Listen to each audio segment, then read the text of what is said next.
La naissance de Moïse et les circonstances de celle-ci nous donnent comme l'image du salut pour toute âme soustraite à la puissance des ténèbres et transplantée dans le royaume du Fils. Avant qu'il soit né, la sentence de mort est déjà prononcée sur Moïse. Exode 1, 22. Mais par la foi, ses parents le cachent. Puis, la chose devenant impossible plus longtemps, la mère place le bébé sans défense dans un coffret de jonc qu'elle dépose sur la rive du fleuve. C'est là que la fille du pharaon l'aperçoit. Elle l'adopte et l'élève comme un fils de roi.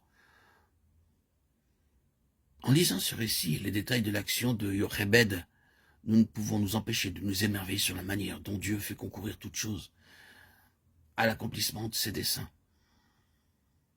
C'est lui qui incline le cœur de la mère aux décisions qu'elle prend et récompense sa foi en lui rendant le bébé confié au fleuve. Il semble presque que ce soit Dieu lui-même qui dise à la mère par la bouche de la fille de Pharaon, « Emporte cet enfant et allaite-le-moi, et je te donnerai ton salaire. » Exode 2, 9.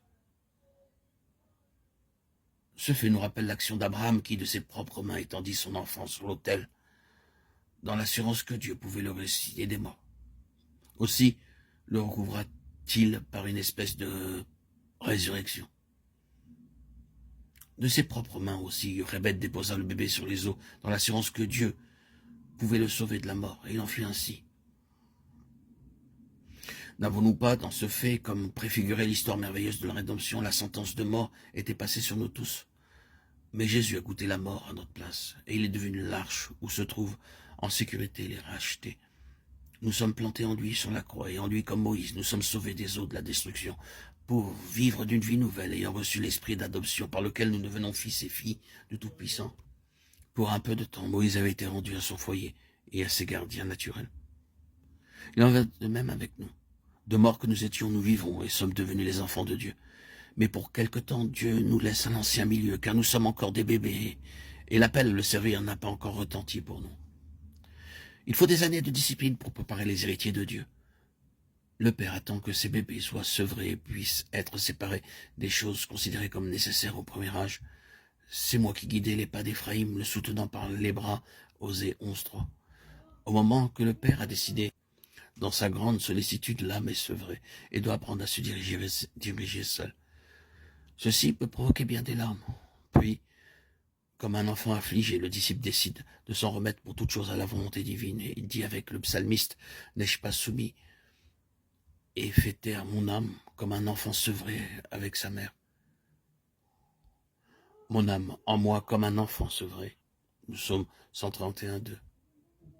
Et quand l'enfant eut grandi, elle l'amena à la fille du Pharaon, qui l'adopta pour son fils. Exode 10.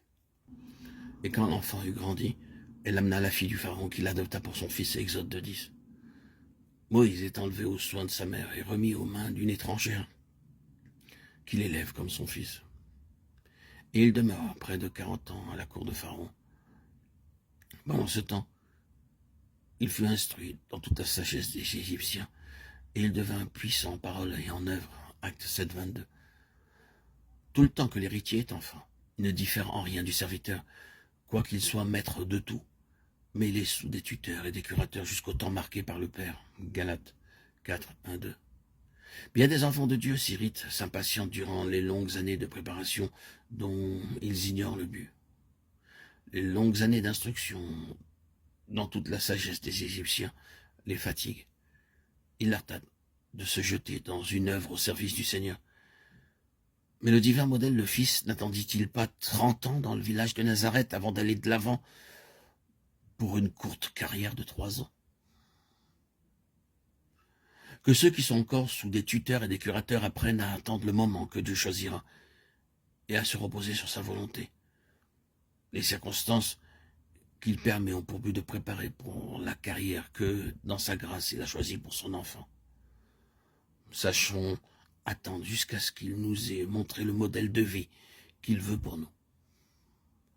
De peur que, dans notre impatience, nous rejetions les choses mêmes qu'il permet pour nous équiper en vue du service spécial qu'il nous désigne dans sa vigne.